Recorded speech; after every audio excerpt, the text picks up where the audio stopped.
जय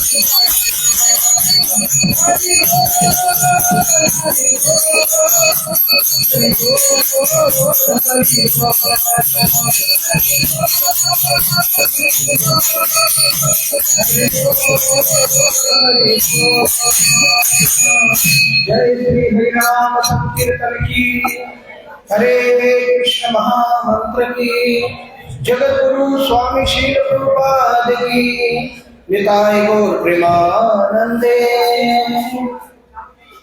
सभी बोलिए मेरे पीछे, ओम नमो भगवते वासुदेवाय, ओम नमो भगवते वासुदेवाय, ओम नमो भगवते वासुदेवाय। नारायणं नमस्कृत्यं नरं चैव नरोत्तमं,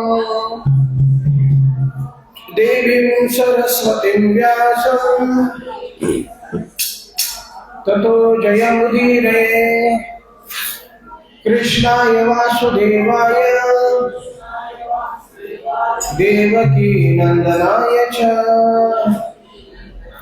नंदगोपकुमाराय गोविन्दाय नमः। ओम अज्ञानतिमिरान्धस्य ज्ञानाञ्जनशलाकया चक्षुरुन्मिलितं येन तस्मै श्रीगुरवे नमः। नमो विष्णुपादाय कृष्णपृष्ठाय भूतले श्रीमते भक्तिवेदांत स्वामिनिति नामिने। नमस्ते सरस्वती देवे गौरवाणी प्रसादिने, निर्विशेष शून्यवादी पाश्चात्य देशतारिणे। नमो महावदन्याय कृष्ण प्रेम प्रदायते, कृष्णाय कृष्ण चैतन्य नामिने गौरतुषे नमः। सभी बोली, हे कृष्ण करुणा सिंधो दीनबंधो जगत्पते, गोपेश गोपिका कांत राधा कांत नमस्तुते। तप्त कांचन गौरांगे राधे वृंदावनेश्वरी, विश्वभानुसुते देवी प्रणमामि हरिप्रिये। वाञ्छाकल्पतरुभ्यश्च कृपा सिन्धुभ्येव च पतितानां पावनेभ्यो वैष्णवेभ्यो नमो नमः। जय श्री कृष्ण चैतन्य प्रभु नित्यानंद, श्री अद्वैत गदाधर श्रीवासादि गौर भक्त वृंद। हरे कृष्णा कृष्णा कृष्णा कृष्णा हरे हरे, हरे राम राम राम हरे हरे। हरे कृष्णा कृष्णा कृष्णा हरे हरे, हरे राम राम राम हरे हरे हरे कृष्णा कृष्णा कृष्णा कृष्णा हरे हरे हरे राम राम राम हरे हरे मूकं करोति वाचालं पङ्गुं लङ्घयते गिरिं यत्कृपातमहं वन्दे श्रीगुरुदीनतारिणं परमानन्दमाधवं श्रीचैतन्येश्वरं योऽन्तप्रविश्य मां वचाम्यमां प्रसुप्ता सञ्जीवयत्यखिलशक्तिधर स्वधाम्ना अन्यं च हस्तचरणश्रवणत्वगादीन् प्राणान् नमो भगवते पुरुषाय तुभ्यं तथापि कीर्तयामि अङ्गं यथा मति यथा श्रुतं कीर्तिं हरेर्षां सत्कर्तुं गिरिमन्यदा विनाशतिम्। सभी बोलिए मेरे पीछे। सर्व वेदांत सारम ही श्रीमद्भागवतमिष्यते तदरसामृत तृप्तस्य नान्यत्र स्यात्र क्वचितः। श्री कृष्ण भगवान की ग्रंथराज श्रीमद्भागवतम की श्रील प्रभुपाद की हरे कृष्णा। तो उपस्थित सभी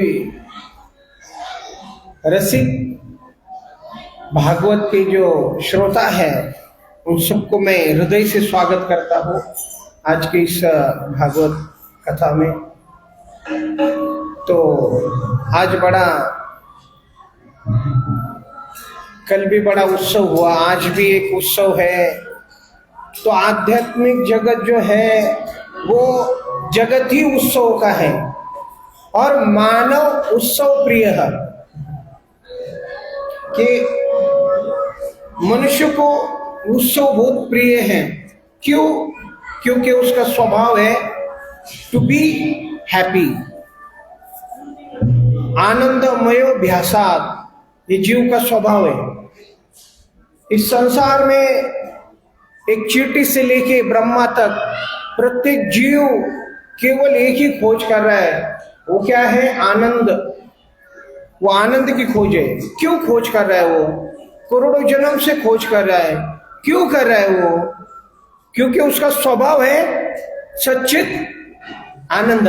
और क्यों ऐसा है? वो आनंदमय व्यासात अमृतस्य पुत्रस्य, क्योंकि वो अमृत का पुत्र है, वो आनंद का अंश है। ममएव अंशो जीवलोके जीवभूतः सनातनः, वो सनातन जीव है, वो भगवान का अंश है, वो अमृत है, वो सच्चिदानंद है, उसका स्वभाव ही आनंद है। और इसलिए इस संसार में बचपन से लेके अंत तक और पूरे जीवन के काल में और पूरे चक्र में वो एक ही चीज ढूंढ रहा है, वो है आनंद।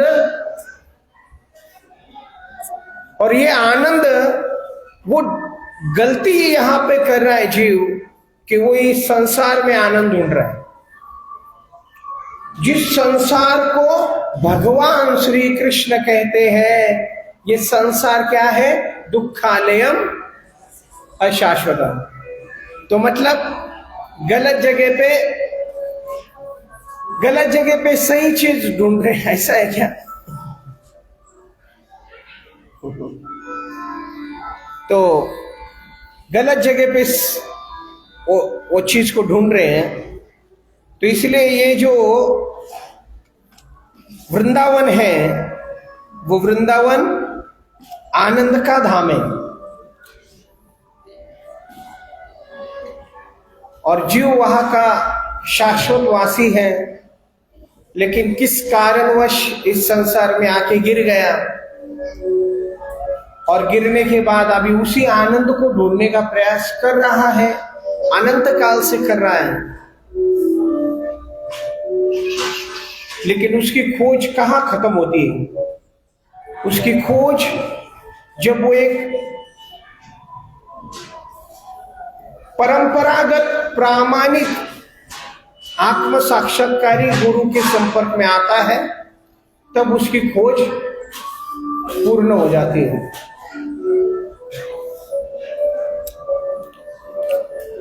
तो ये उत्सव का ही जीवन है। तदेव रम्यम रुचिरम नवम नवम तदेव शाश्वत मनसो महोत्सवम तदेव शोकार्णवशोषणं नृणां यद उत्तम श्लोक यशो अनुगीयते। तो श्रीमद् भागवत का वर्णन करते समय कहते हैं कि तदेव रम्यम रुचिरम नवम नवम, भगवान की कथा निरंतर नवनवाए माने, वो कभी ओल्ड नहीं बनती है, वो कभी पुरानी नहीं बनती है, वो कभी अभी पुरातन हो गई है, हमेशा नवनवाए माने। तदेव रम्यम रुचिरम नवम नवम तदेव शाश्वत मनसो महोत्सव। वो मन के लिए सबसे श्रेष्ठ आनंद है। तो मन को शांति, आनंद और सुख कथा में ही प्राप्त हो सकता है, और आप कहीं भी जाओ ये आपको प्राप्त नहीं हो सकता है। तो तदेव रम्यम रुचिरम नवम नवम तदेव शाश्वत मनसो महोत्सवम। शब्द क्या है? मनसो महोत्सवम, उत्सव भी नहीं आया, महोत्सव, मन के लिए आनंद ही आनंद है, उत्सव ही उत्सव है, मनसो महोत्सवम। और क्या है? शोकार्णव शोषणम नृणाम, के उसके अंदर जो शोक अग्नि है, तो भागवत में बताया गया है, हमने व्यासदेव जी का प्रसंग सुना। उस प्रसंग में जब सुखदेव गोस्वामी को पढ़ाने के पूर्व व्यासदेव भागवत की श्रुति का फल बताते हैं, तो सबसे पहले, अभी हमारे पास इतना समय नहीं है कि हम इतना गहराई में जाए और हर चीज का आस्वादन करें, लेकिन वहां पे जब व्यासदेव जी को नारद मुनि के द्वारा उपदेश दिए गए, और उसके बाद जब व्यासदेव जी ने भागवत की रचना की, तो रचना के बाद उसके पूर्व उन्होंने समाधि लगाई, और समाधि में उन्होंने अपश्यत पुरुषम पूर्णम, क्या? उस समाधि में उन्होंने पूर्ण पुरुष का दर्शन किया।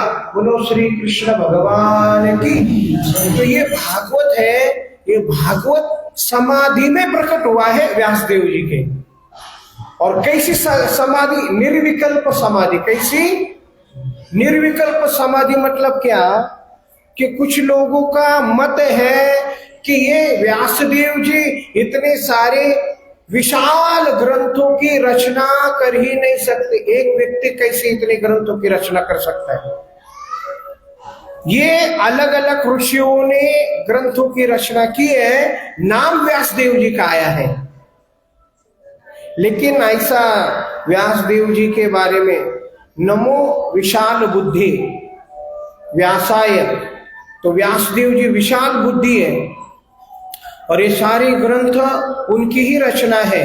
और जो कुछ इस संसार में ऋषि मुनि और आज तक जितना भी ज्ञान लोगों के पास है, वो व्यास उच्चिष्ट है। क्या है? बोले क्या है? व्यास उच्चिष्ट है। मतलब व्यासदेव सभी ग्रंथों के, सभी वेदों के प्रणेता है, और अंत में अगर जाओगे तो नारायण है। बोलो नारायण भगवान की। तो इस तरह से व्यासदेव जी वहां पे अपश्यत पुरुषम पूर्णम, साक्षात पूर्ण पुरुषोत्तम भगवान का उन्होंने दर्शन किया, साक्षात भगवान नारायण का दर्शन किया, और उनके पीछे उनकी माया का दर्शन किया। भगवती देवी जो शेर के ऊपर बैठी है, अष्टभुजाधारी है, शस्त्र अस्त्र से सुसज्जित है, ऐसी मां भवानी, उनका दर्शन व्यासदेव जी ने किया।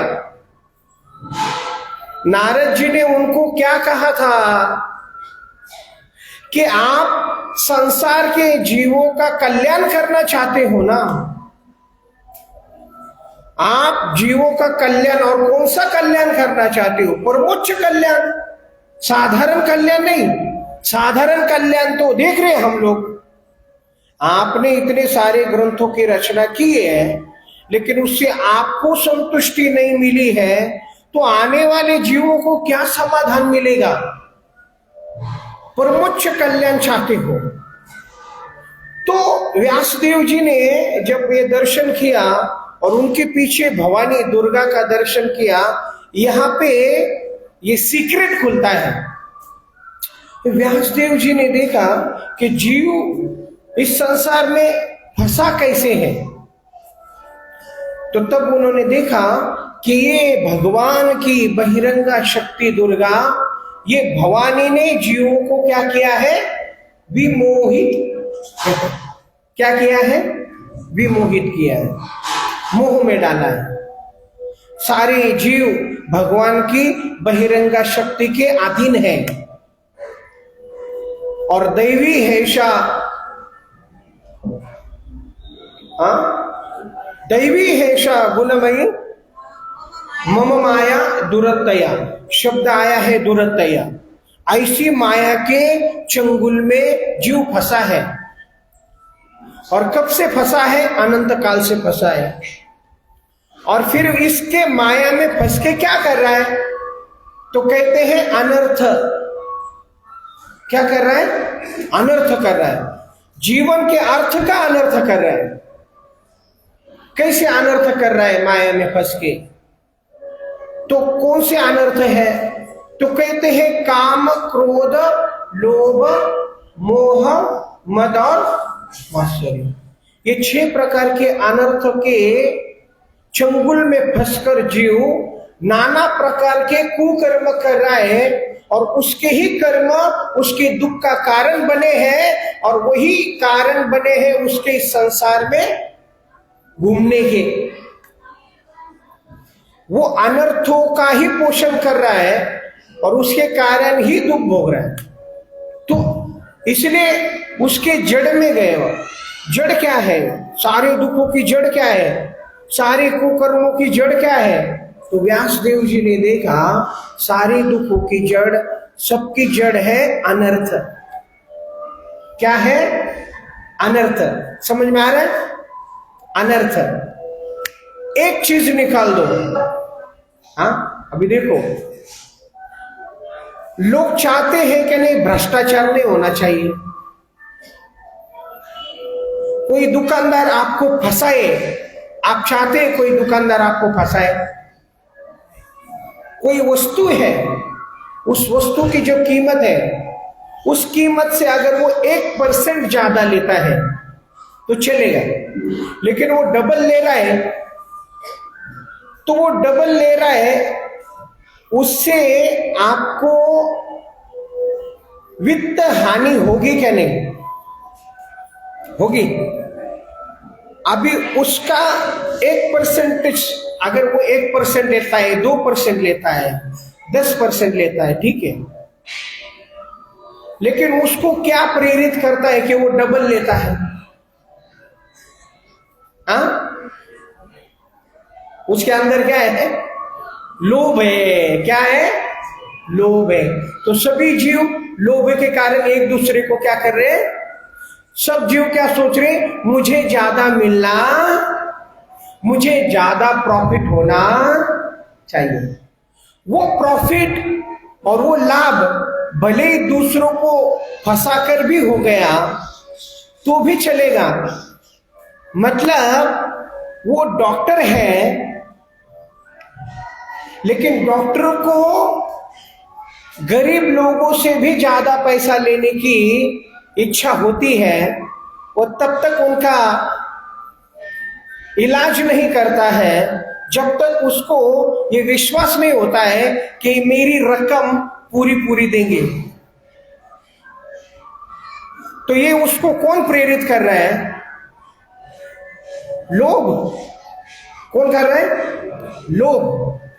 तो पूरे संसार में एक दूसरे को जो ठगने का कार्यक्रम चल रहा है वो किसके कारण चल रहा है? लोभ के कारण। ठीक है, अभी समझो, सिर्फ इस लोभ को डिलीट कर दो, उसके सिस्टम से लोभ को डिलीट कर दो, लोभ है ही नहीं उसके अंदर। अभी सोचो एक अनर्थ अगर डिलीट कर दिया, सिर्फ लोभ निकाल दिया, तो सोचो हम सब कितने सुख से रहेंगे। वो बोलेगा मुझे जितना चाहिए मैं ले रहा हूं, उससे ज्यादा मैं नहीं लूंगा। इसलिए पूर्व जमाने में ऐसा करते थे कि अगर ज्यादा धान हो गया, खेती में ज्यादा धान हो गया, तो एक्स्ट्रा जो धान था, धान समझते हो, धान मतलब सब गेहूं, और वो धान जो है उसको वो रस्ते पे रखते थे। एक्स्ट्रा ज्यादा हो गया तो रस्ते पे रखते थे, जिसको आवश्यकता है वो लेके जा सकता है। ये लोभ है, और लोभ के कारण प्रॉपर्टी के ऊपर झगड़ा होता है कि भाई भाई सोचता है कि अगर पिताजी की 10 एकड़ जमीन है तो एक भाई सोचता है कि पूरी 10 एकड़ मुझे मिल जाए, इसलिए दूसरा भाई अगर मर जाएगा तो बहुत अच्छा हो जाएगा। क्यों? क्योंकि हिस्सेदारी नहीं रहेगी। सही है क्या गलत है? हाँ, एक भाई दूसरे भाई के मरने की राह देखता है, वो लोभ के कारण। सारा प्रॉपर्टी किसको मिल जाए? अकेले को मिल जाए। यही महाभारत है ना वो अभी भी चल रहा है। अभी मैं आपको लोभ के बारे में बता रहा हूं। एक काम ले लो, एक व्यक्ति के अंदर काम है, उस काम की पूर्ति के लिए कितना उसका जीवन, क्या क्या चल रहा है इस संसार में, उसकी कल्पना भी हम कर नहीं सकते, है क्या नहीं? अभी कोई बता रहा था कि कलकत्ता में एक डॉक्टर, कोई तो स्त्री थी, उसको टुकड़े कर दिया, मतलब मार दिया उसको, उसके ऊपर बहुत अत्याचार कर दिया।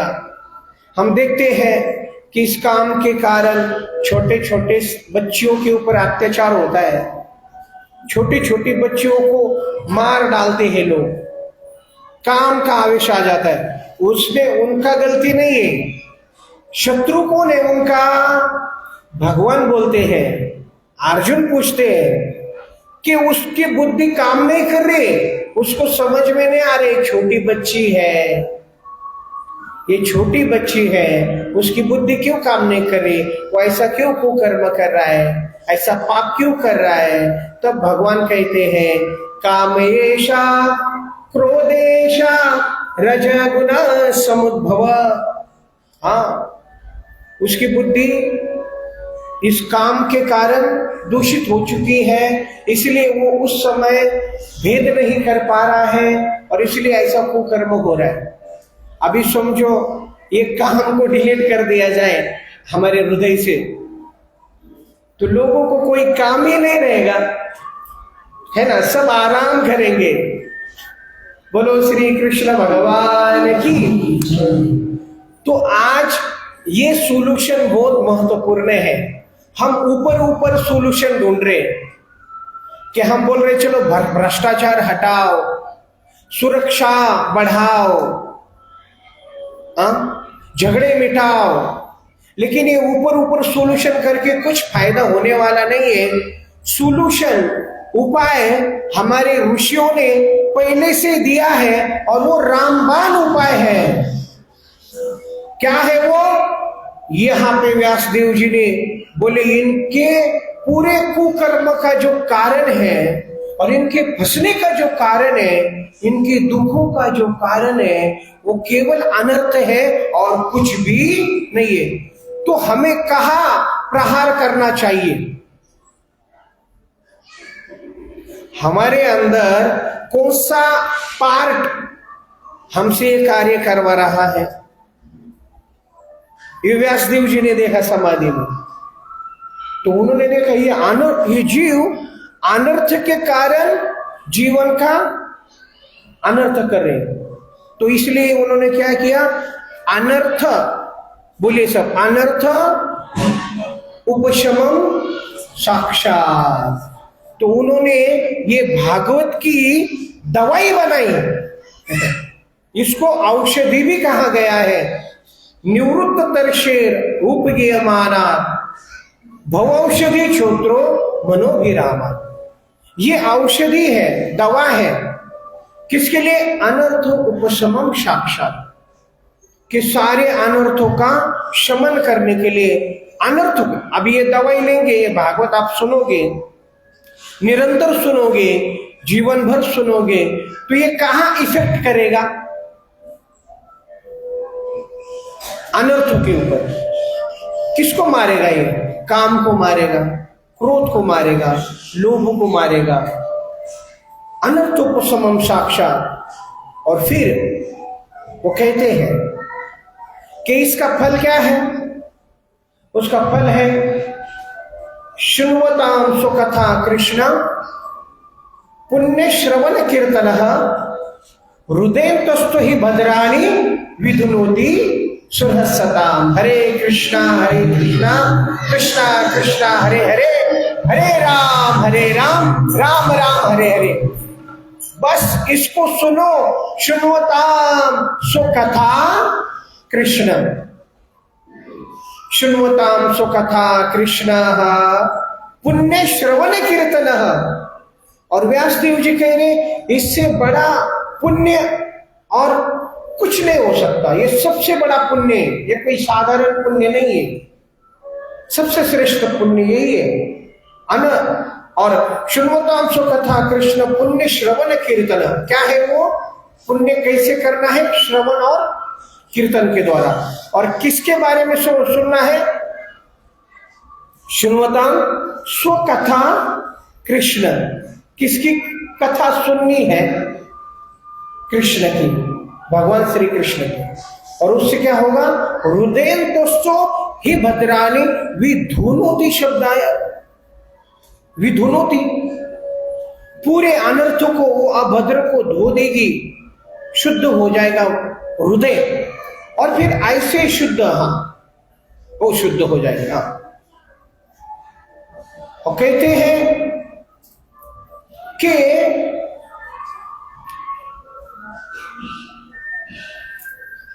विधुनोति, शुद्ध हो जाएगा। फिर ऐसे शुद्ध मन में जब रजोगुण और तमोगुण का प्रभाव नष्ट हो जाएगा तो व्यक्ति सत्वगुण में स्थित हो जाएगा। और सत्वगुण में उसको भगवत भक्ति योगतः एवं प्रसन्न मनसो भगवत भक्ति योगतः, उसका भक्ति योग हो जाएगा, उसका मन प्रसन्न हो जाएगा और उसको आत्मनिश्वर, उसको भगवान का साक्षात्कार हो जाएगा। हरे कृष्ण कृष्ण कृष्ण हरे हरे, हरे राम राम राम हरे हरे। बोलो हरे कृष्ण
तो भगवान कहते हैं गीता में कि योगी भव अर्जुन, आप योगी बनो। इसका अर्थ क्या है? इसका अर्थ ये है कि रजोगुण और तमोगुण इसको कम करो। और कैसे करना है इसके लिए पूरा 14वां अध्याय बताया गया है और 17वां अध्याय बताया गया है। 3 गुणों का क्या प्रभाव है, कैसे वो जीव को पकड़ते हैं, कैसे वो एक्ट करते हैं, उसका एक्शन और रिएक्शन क्या है। कितने भक्तों ने भगवद गीता पढ़ी है? हाथ ऊपर कीजिए। हाँ, 14वां अध्याय पढ़ा है? हाथ ऊपर कीजिए। पढ़ा है? तो 14वें अध्याय में आप पढ़िए। आप सबके पास भगवद गीता है? हाथ ऊपर कीजिए। भगवद गीता है सबके पास? भगवद गीता उसमें 14वें अध्याय में आया है। तो ये जो भागवत है ये शुद्ध सत्वों का ग्रंथ है और अलग अलग प्रकार के ग्रंथ है। तो यहाँ पे व्यासदेव जी ने इस अनर्थों के ऊपर ही औषधि दी है। तो क्या यह औषधि हमें लेनी चाहिए क्या नहीं लेनी चाहिए? हाँ, रोज लेनी चाहिए। अभी ये शुरुआत में तो औषधि के समान काम करेंगे, लेकिन आपको पता नहीं ये महारास है, ये रस है। रस क्या है? रस है। रसोई सह, पूरे रस का भंडार है ये। लेकिन जिसका रजोगुण और तमोगुण जितना ज्यादा होगा उसको ये दवाई कड़वी लगेगी, ये दवाई के समान लगेगा। लेकिन जैसे धीरे धीरे उसका जो रोग है वो ठीक होगा, वैसे वैसे उसकी भागवत में रुचि और आनंद बढ़ते जाएगा। और फिर इसलिए शुरुआत में सुनते हैं ना तो तपस्या के रूप में सुनो, औषधि खाने के समान सुनो। दवाई खा रहे, क्या खा रहे भाई? कुछ लोग बोलेंगे हमें समझ में नहीं आ रहा है। आपको आ रहा है ना समझ में मैं क्या बोल रहा हूं? आ रहा है? हे देवा, आ रहा है सबको? तो सब बोले हरि बोल। हाँ, तो अभी ठीक है, ये समझा या नहीं समझा कोई बात नहीं। मैं हमारे एक भक्त बता रहे थे कि उनको एक व्यक्ति ने बोला ऐसा हमको समझ में नहीं आता है। बोले आपका उम्र कितना है? बोले मेरा अभी 55 साल का उम्र है, 55। अच्छा, आपकी शादी को कितने दिन हो गए, कितने साल हो गए? बोले हो गए कुछ 20 साल हो गए होंगे, 20 साल। तो बोले 20 साल से आपकी पत्नी आपके लिए भोजन बना रही है, वो भोजन में वो सब्जियां बनाती है ना, वो खाते आप, वो खा रहे आप तब से। कभी आपने ये पूछा कि इसमें हल्दी कितनी डाली है, तेल कितना डाला है, क्वांटिटी कितनी डाली है, सब आपने कभी पूछा क्या? कभी आपने जानने का प्रयास किया ये सब्जी कैसे बनी है या इसकी रेसिपी क्या है? वो बोला मैंने कभी पूछा नहीं, मैंने सिर्फ खाया। बोले आपको सब्जी कैसी बनी है, उसकी रेसिपी क्या है, ये समझा नहीं समझा वो छोड़ो, लेकिन आप खा रहे हो इसलिए आज जिंदा हो क्या नहीं? आपके अंदर शक्ति है क्या नहीं? उसी प्रकार बोले भागवत समझ में आए या ना आए, बस उनको सुनते रहो, हमारी भक्ति जिंदा तो वो रहेगी और उसका पोषण तो होते रहेगा। बोलो श्री कृष्ण भगवान की। भागवत के विषय को समझना, इसके महान टीकाकार श्रीधर स्वामी कहते हैं, सबसे पहले टीकाकार भागवत की। वो क्या कहते हैं कि बोले मैं ये भागवत की जो टीका कर रहा हूं ये भागवत ऐसे अथांग सागर के समान है, और मेरी औकात देखो। श्रीधर स्वामी भागवत के पहले टीकाकार है, और वो कह रहे हैं, देखो भागवत श्रीधर स्वामी उनको साक्षात भगवान नरसिंह देव ने दर्शन दिया था। साक्षात नरसिंह देव भगवान उनको दर्शन दिए और कहा, श्रीधर तुम भागवत के ऊपर टीका लिखो। और इसलिए भागवत की श्रीधरी टीका जब पढ़ते हैं तो शुरुआत में सब नरसिंह देव की ही स्तुति है, और वो कहते हैं मेरे आराध्य देव नरसिंह देव है। बोलो नरसिंह देव भगवान की। मैं नरसिंह देव, देखो ये भगवान का साक्षात्कार है उनको। राधे कृष्ण गोविंद गोपाल भगवान की।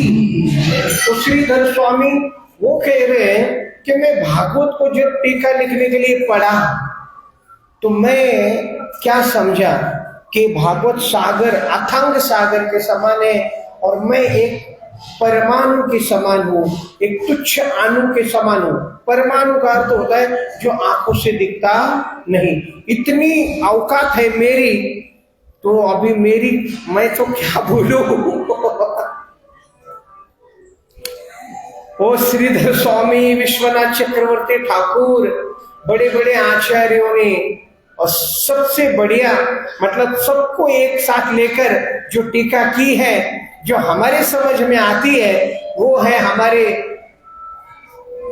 प्रातः स्मरणीय परम वंदनीय ऐसे भक्ति वेदांत स्वामी श्रील प्रभुपाद के। वो प्रभुपाद उन्होंने भागवत के ऊपर जो टीका लिखी है वो कोई भी समझ सकता है। उन्होंने सारे आचार्यों का एक साथ समागम करके ये सार रूप भागवत हमारे सामने प्रस्तुत किया है। और इसलिए ये भागवत कितने भाषाओं में भाषांतरित है। चाइनीज भाषा में भागवत है, रशियन में है, फिर तुर्की में है, उर्दू में है। 80 भाषाओं में ये भागवत अभी भाषांतरित हो चुका है, और वो लोग सब अभी भागवत का रस आस्वादन कर रहे हैं। ऐसा भागवत, श्रीमद् भागवत, ये हमारा जीवन है, ये हमारा प्राण है, ये साक्षात भगवान है। भगवान तो अवतार लेकर आते हैं और फिर वापस चले जाते हैं, लेकिन ये भागवत का ऐसा अवतार है कि जो आया है और वापस जाएगा नहीं। तो सोचो, इस भागवत के प्रति हमें इतनी प्रीति होनी चाहिए, आसक्ति होनी चाहिए, क्योंकि यही साक्षात भगवान है। एक एक अक्षर हमें राधा और कृष्ण के प्रेम का आस्वादन करा के देने का सामर्थ्य इस भागवत में है। और इसलिए अंतरराष्ट्रीय श्री कृष्ण भावनामृत संघ अर्थात इस्कॉन के द्वारा रोज एवरी डे 1 घंटा इस भागवत के एक एक श्लोक के ऊपर चर्चा होती है। रोज रोज। और ऐसा कब से हो रहा है? और फिर क्या होता है, 12 खंड पूरे 18,000 श्लोक पूरे होने को 50 साल लगते हैं। कितने? रोज एक नहीं, 10-12 साल ऐसा कुछ, तो आई डोंट नो एग्जैक्टली, लेकिन होता है रोज एक चर्चा। और फिर उसके बाद जब पूर्ण हो जाता है तो फिर से पहले स्कंद से शुरुआत होती है। तो प्रभुपाद जी ने हमारे लिए बहुत ही सुंदर और बहुत ही सरल और बहुत ही सहज भाषा में भागवत प्रस्तुत किया है। और इसलिए आज पाश्चात्य के जगत के जो लोग हैं वो भी समझ पा रहे हैं इस भागवत को। ये प्रभुपाद जी की असीम कृपा है हमारे ऊपर। बोलो श्रील प्रभुपाद की। और इसलिए मेरी रिक्वेस्ट है, मेरी विनती है आपके चरणों में कि अगर आपके घर में प्रभुपाद जी के द्वारा ये रचित भागवत नहीं है तो कृपया करके आप लेके जा सकते इसको। देखो, हमारे घर में सोफा सेट है, टीवी सेट है, हम बहुत सारे सेट लेके आते हैं, आपके शादी का कोट का सेट भी होगा, हाँ वो सब सेट है, तो फिर एक भागवत सेट भी होना चाहिए। बोलो ग्रंथराज श्रीमद् भागवतम की। बताइए होना चाहिए क्या नहीं होना चाहिए? होना चाहिए। तो यहां पे भक्तों के पास भागवत है, 12 खंडों का भागवत है, तो आप उसको लेके जाइए घर पे, उसकी पूजा कीजिए और फिर पढ़िए मत।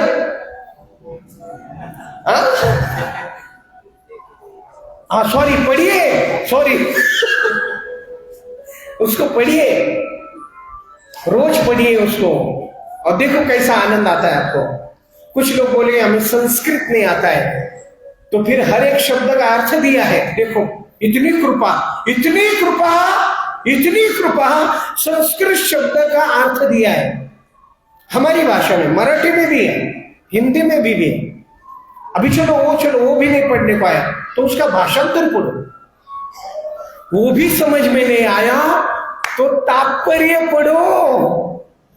बोलो श्रील प्रभुपाद की। अरे आपको समझ में आ रहा है क्या नहीं? कितनी कृपा है।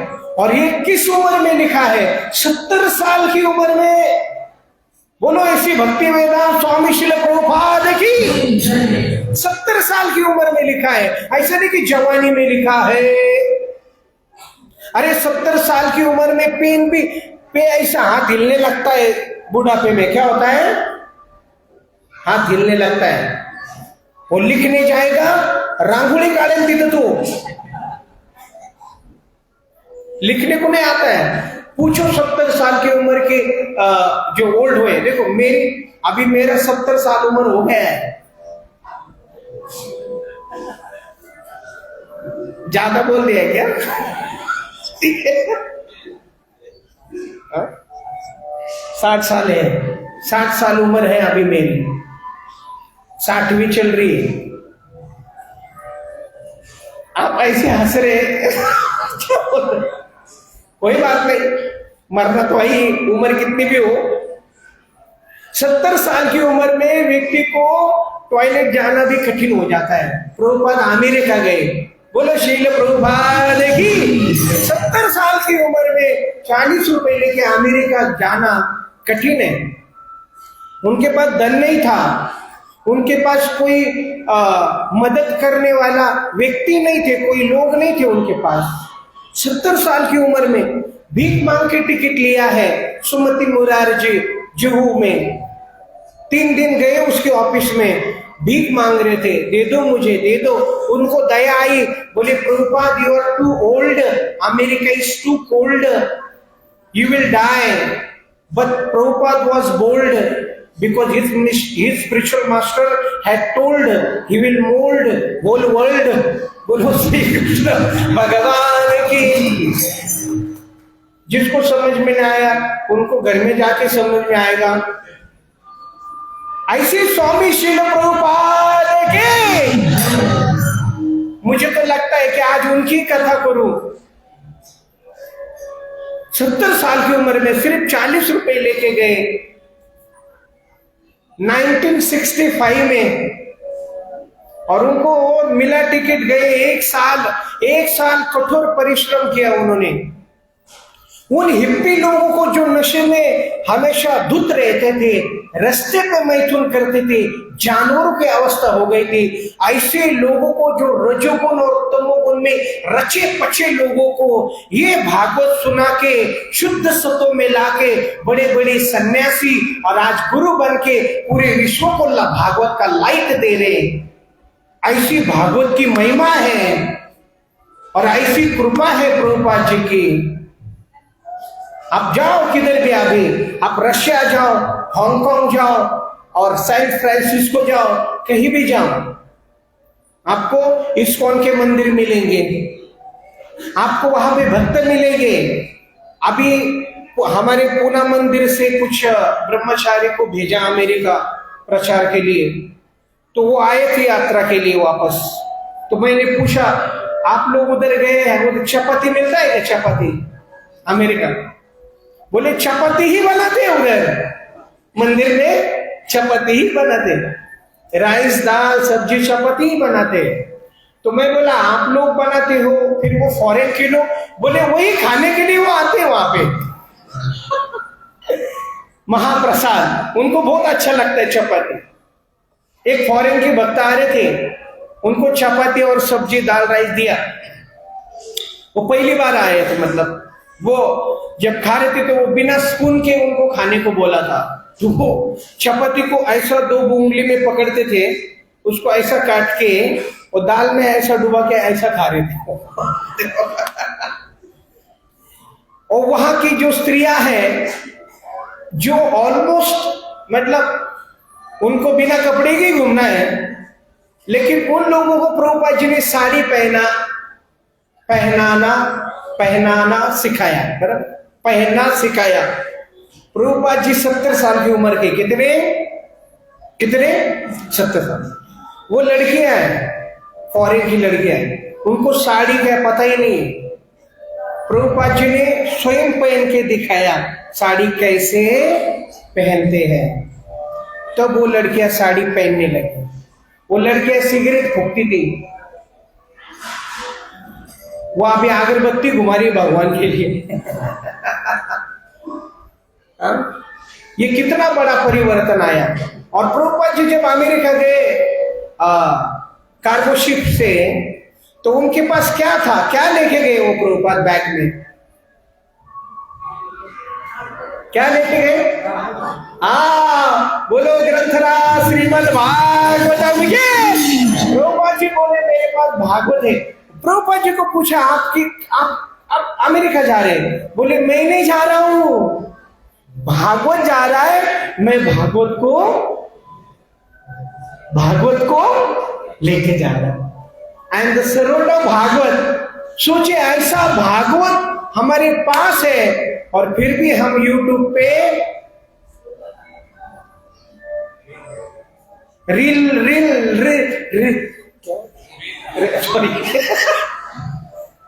देख रहे।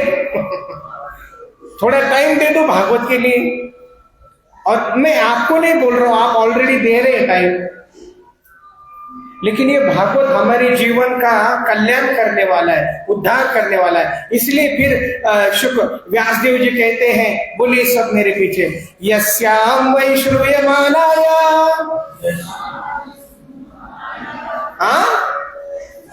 क्या ठीक से बोलो, यस्याम वै श्रूयमानाया कृष्णे परम पुरुषे भक्तिर उत्पद्यते पुंसः शोक मोह भयापः। यस्यां वै श्रूयमानाय कृष्णे परम पुरुषे भक्तिर उत्पद्यते पुंसः शोक मोह भयापः। This is a benefit of hearing Srimad Bhagavatam, but about whom? यस्याम वै श्रूयमानाय, किसके बारे में? कृष्णे परम पुरुषे। गोविंद बोलो, हरि गोपाल बोलो, गोविंद बोलो, हरि गोपाल बोलो, राधा रमण हरि गोविंद बोलो, गोविंद बोलो, गोविंद बोलो, हरि गोपाल बोलो, गोविंद बोलो, हरि गोपाल बोलो, गोविंद बोलो, हरि गोपाल बोलो, गोविंद बोलो, हरि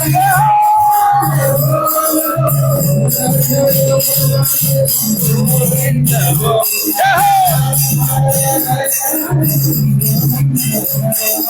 राधा रमण हरि गोविंद, राधा रमण हरि गोविंद। यस्याम